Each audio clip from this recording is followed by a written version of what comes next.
Dans la mythologie grecque, peu de figures sont aussi célèbres, admirées et tragiques qu'Hercule ou Héraclès. Fils de Zeus, doté d'une force surhumaine, il est souvent présenté comme le héros parfait. Pourtant, derrière ces exploits légendaires se cache une vie marquée par la souffrance, la folie et la rédemption. Aujourd'hui, plongeons ensemble dans la mythologie grecque pour découvrir 10 faits surprenants et fascinants sur Hercule, un héros à la fois divin et profondément humain. Hercule est le fils de Zeus, roi des dieux de l'Olympe, et d'une femme mortelle nommée Alcmène. Dès sa naissance, il est tiraillé entre deux natures, la puissance divine héritée de son père et la fragilité humaine héritée de sa mère. Cette dualité définit toute son existence. L'épouse de Zeus, Héra, est consumée par la jalousie. Elle déteste Hercule, symbole vivant de l'infidélité de son mari. Alors qu'il n'est encore qu'un nourrisson, elle envoie 2 serpents pour le tuer dans son sommeil. Mais Hercule se réveille, attrape les serpents et les étrangle. Cet acte révèle très tôt sa force surnaturelle. Le nom original du héros est Héraclès, ce qui signifie « la gloire d'Héra », un nom tragiquement ironique, puisque c'est elle qui fera de sa vie un enfer. Le nom Hercule est la version romaine, et plus tardive, popularisée par la culture occidentale. Malgré ses exploits, Hercule ne connaît jamais la paix. Sous l'influence d'Héra, il est frappé de folie.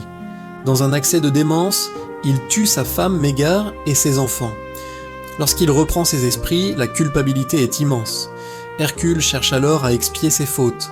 Pour se purifier, Hercule se met au service du roi Eurysthée, qui lui impose 12 travaux presque impossibles. Ces épreuves ne sont pas seulement physiques, elles testent son endurance, son intelligence et sa capacité à affronter la mort. Chaque travail rapproche Hercule de la rédemption. Le lion de Némée possède une peau invulnérable aux armes. Ni épée, ni flèche ne peuvent le blesser. Hercule comprend qu'il doit utiliser sa force brute. Il combat le monstre à main nue et l'étrangle. Il portera ensuite sa peau comme symbole de victoire. Contrairement à d'autres héros grecs, Hercule n'utilise pas d'armes sophistiquées. Sa massue, souvent taillée dans un simple tronc d'arbre, représente la force brute et primitive. Elle devient son emblème, reconnaissable entre tous.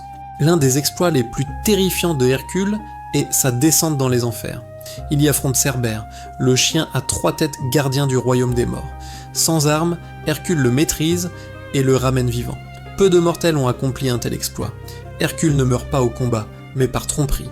Sa femme Déjanire lui donne une tunique imprégnée d'un poison mortel, croyant le protéger. Le poison brûle sa chair.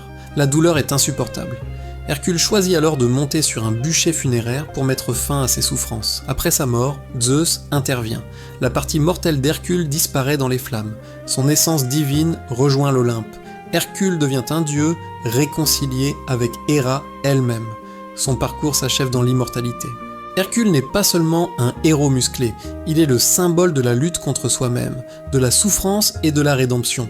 Son histoire nous rappelle que même les plus forts peuvent tomber, mais que la grandeur naît souvent de l'épreuve.